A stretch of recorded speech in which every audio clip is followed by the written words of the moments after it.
E agora, se você simplesmente não pagar, a multa vem no cumprimento de sentença. Se pagar tudo, o cliente perde dinheiro. Existe uma forma estratégica de impugnar o cumprimento de sentença que impede a incidência de multas e honorários sobre o valor excedente. Se você é advogado ou advogada e está atuando na defesa de algum executado, esse conteúdo é para você.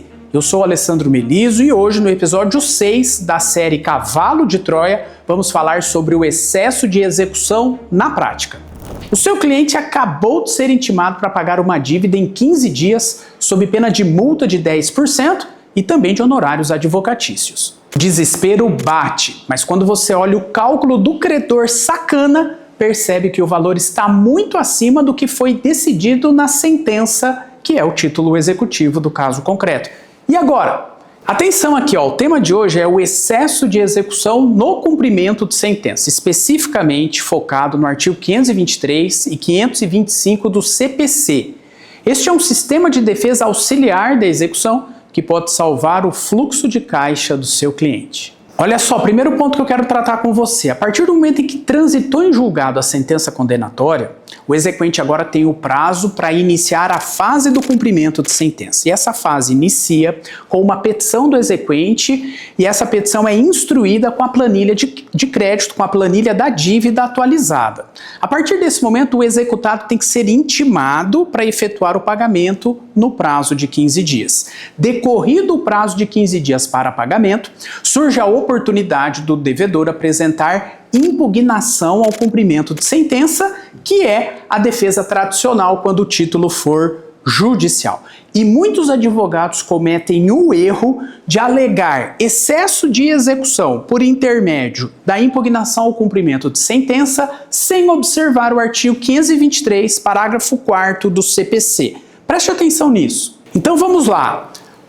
O credor sacana, a partir do trânsito em julgado, tem o prazo para iniciar o cumprimento de sentença. E ao apresentar o cumprimento de sentença, ele deve trazer a planilha de evolução dessa dívida para instruir a sua peça que inaugura a fase do cumprimento de sentença. E é aqui que vem o X da questão. Muitas vezes, esse credor sacana na planilha inclui juros abusivos, inclui encargos ilegais, inclui correção monetária a partir de marcos temporais que não foram definidos no título executivo transitado em julgado, e isso leva, obviamente, a um valor de cobrança além do que é justo, além do que está efetivamente no título executivo transitado em julgado, trazendo, portanto, a matéria de defesa excesso de execução.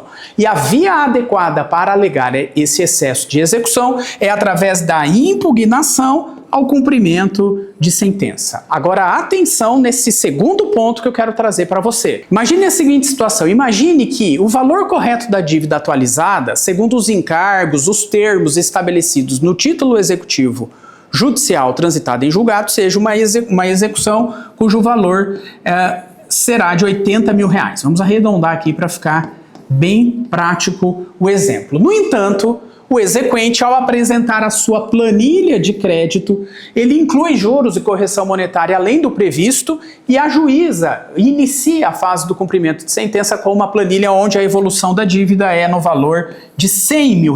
Portanto, há aqui R$20 mil em excesso. E agora o devedor será intimado para efetuar esse pagamento, R$100 mil, sob pena de, não efetuando no prazo de 15 dias, incidir multa de 10%, portanto, 10% de 100 mil, R$10 mil de multa, e mais os 10% de honorários, mais R$10 mil aqui de honorários. Então, a dívida vai aumentar muito mais em comparação ao que efetivamente é devido. Bom, diante disso, na sua prática jurídica, ao analisar a evolução da dívida, observe se ela está exatamente idêntico ao que ficou estabelecido no título executivo judicial. Se não ficar, como é nesse exemplo que eu dei, você agora, representando o devedor, apresentará a defesa excesso de execução na impugnação ao cumprimento de sentença.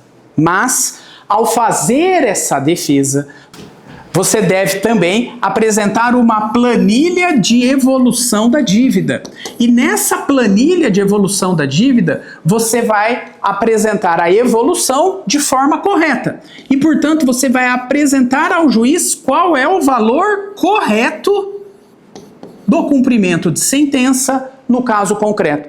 Não adianta apenas você alegar que houve o excesso e indicar a ilegalidade, a abusividade praticada pelo exequente. Você tem que necessariamente dizer para o juiz, apontar para o juiz através de uma planilha que instrui a sua defesa qual é o valor correto em comparação ao que foi estabelecido pelo credor na sua planilha viciada. O excesso de execução, obviamente, é a diferença entre o valor que o exequente está pleiteando de forma indevida e aquilo que é correto. Essa diferença é o excesso de execução no seu caso concreto. Você tem que dizer qual é o valor do excesso de execução no caso concreto. Se você apresentar a defesa excesso de execução, mas não apontar na sua planilha qual é o valor correto, o juiz nem conhece a sua defesa. A sua defesa não será nem analisada pelo juiz do caso concreto. Então lembre-se, apresentar o excesso de execução como matéria de defesa, mas não alegar, não apontar qual é o valor correto, é a mesma coisa que não apresentar nada,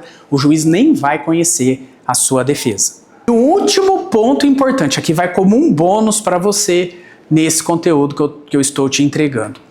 O exequente, quando inicia a fase do cumprimento de sentença e apresenta a sua planilha de cálculo, o juiz, ao receber isso, ele intima, como eu disse, o devedor a apresentar o pagamento no prazo de 15 dias e depois desse prazo de 15 dias começa um novo prazo de 15 dias para que ele apresente a defesa, independentemente de penhora, depósito ou caução. Essa intimação do devedor, se ele tem advogado constituído no processo, é feita através da publicação no Diário da Justiça. Agora, se o devedor não tem advogado durante a fase do conhecimento, ou ele foi representado pela Defensoria Pública, ou entre o trânsito em julgado da sentença condenatória e a petição do exequente que inaugura, que inicia o cumprimento de sentença a decorrer mais de um ano, ainda que ele tenha advogado constituído, o devedor deve ser intimado para pagar pessoalmente, sob pena de nulidade. Leva essa também, que pode te ajudar na prática jurídica.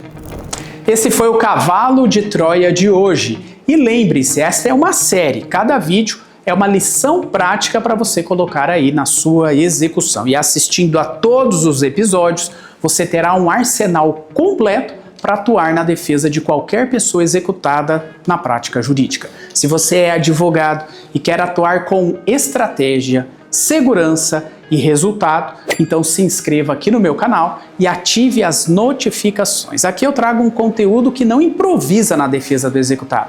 A gente atua para vencer o processo.